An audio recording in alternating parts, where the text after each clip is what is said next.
ప్రజా వ్యతిరేక పాలనలో మాజీ సీఎం కేసీఆర్ను ముఖ్యమంత్రి రేవంత్ రెడ్డి మించిపోయారని ఎంపీ డీకే అరుణ విమర్శలు చేశారు.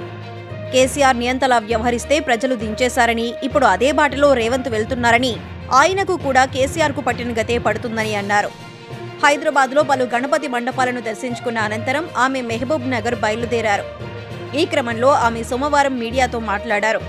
ప్రజలకు ఇచ్చిన హామీలు అమలు చేయలేక ప్రజాపాలన పేరుతో రేవంత్ డ్రామాలు చేస్తున్నారని ఫైర్ అయ్యారు.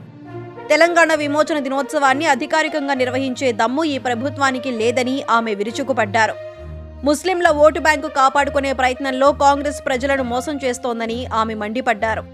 ప్రజలను మోసం చేయటం, అబద్ధాలు చెప్పటంలో కాంగ్రెస్ దిట్ట అని డీకే అరుణ చురకలంటించారు. తెలంగాణ విమోచన దినోత్సవాన్ని అధికారికంగా నిర్వహిస్తామని గతంలో బీఆర్ఎస్ మోసం చేసిందని ఆమె గుర్తు చేశారు. ఇప్పుడు కూడా కాంగ్రెస్ కూడా మోసం చేస్తోందన్నారు.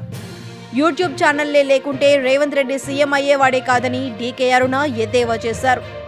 యూట్యూబ్ జర్నలిస్టులను వాడుకున్నంత వాడుకొని అవసరం తీరాక ఇప్పుడు తక్కువ చేసి మాట్లాడటం సిగ్గుచేటని ఆమె ఘాటు వ్యాఖ్యలు చేశారు.